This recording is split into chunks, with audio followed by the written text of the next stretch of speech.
இப்போ நான் இந்த ரிலீஸ் மேட்ருக்கு வரேன். இந்த படம் வந்து ஃபஸ்ட்டு ஆரம்பிக்கும் போது ஆகாஷ் சொன்னது வந்து, அண்ணே இது வந்து நம்ம டிசம்பரில் ஷூட் ஆரம்பிக்கிறோன்னே, அதுக்கப்புறம் நம்ம படம் வந்து முடிச்சிருவோம். ஸோ மேம்கிட்டையும் நான் பேசிட்டேன், படம் வந்து நம்ம தீபாவளிக்கு கொண்டு வரலாம் இல்லை அக்டோபர் கொண்டு வரலாமான்னு ஃபஸ்ட்டு டிஸ்கஸ் பண்ணோம்.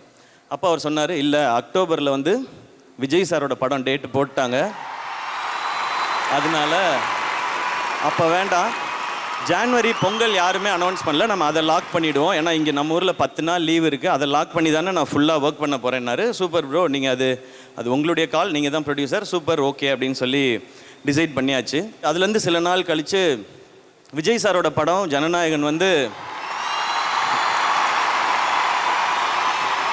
டேட் வந்து பொங்கலுக்கு வருதுன்னு சொல்லி ஒரு அனௌன்ஸ்மெண்ட் வந்துச்சு. நான் உடனே ஐயோ இது பொங்கலுக்கு வருது அப்படின்னு சொல்லிட்டு நான் டக்குன்னு ஆகாஷ் ப்ரோ கால் அடித்தேன். ப்ரோ இந்த மாதிரி அனௌன்ஸ்மெண்ட் பார்த்தீங்களா? ஆமாண்ணே, அவங்க வந்து சேஞ்ச் பண்ணியிருக்காங்க அப்படின்னு சொன்னாங்க.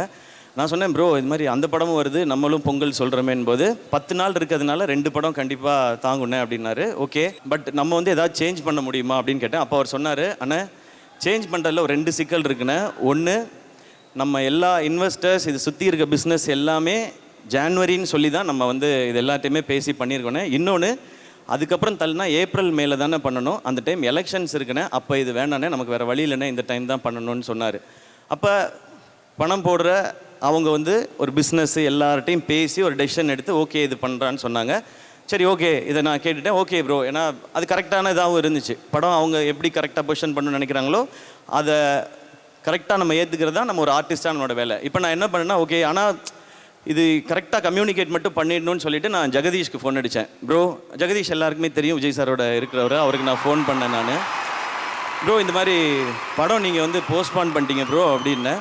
ஆமாம் ப்ரோ, அது வந்து இந்த டிஜிட்டல் பிஸ்னஸ் நிறையா ரீசன்ஸ் இருந்தது, அதனால போஸ்ட்பான் பண்ணிட்டோம் அப்படின்னாரு. ப்ரோ நம்ம படம் அப்போ அனௌன்ஸ் பண்ணியிருந்தோமே ப்ரோன்னு அவரு சொன்னார். ப்ரோ 2 படம் வரலாம் ப்ரோ, 10 days லீவ் இருக்குல்லன்னாரு. ப்ரோ 2 படம் வர்றது பிரச்சனை இல்லை ப்ரோ, சாரோட லாஸ்ட் ஃபிலிம்னு சொல்கிறாங்க, அதனால தான் ப்ரோ எனக்கு வந்து அது வரியாக இருக்குன்னு அதனால தான் யோசிச்சுட்ருக்கேன்னு.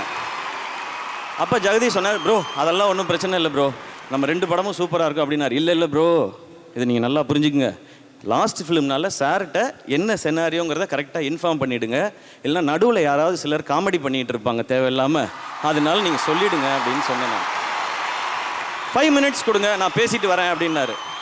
கரெக்டாக ஒரு 10 minutes கழிச்சு அடித்தார். ப்ரோ சார்கிட்ட எல்லாமே நான் டீட்டெயிலாக சொல்லிட்டேன், எல்லாம் ஓகே, ஆல் ஓகே, சார் உங்களுக்கு விஷஸ் சொல்ல சொன்னார், நம்ம சூப்பராக பண்ணிடலாம், 2 படமும் சிறப்பாக இருக்கும் அப்படின்னு சொன்னார். இவ்வளோ தான் இதுக்குள்ளே நடந்த மொத்த கதையும்.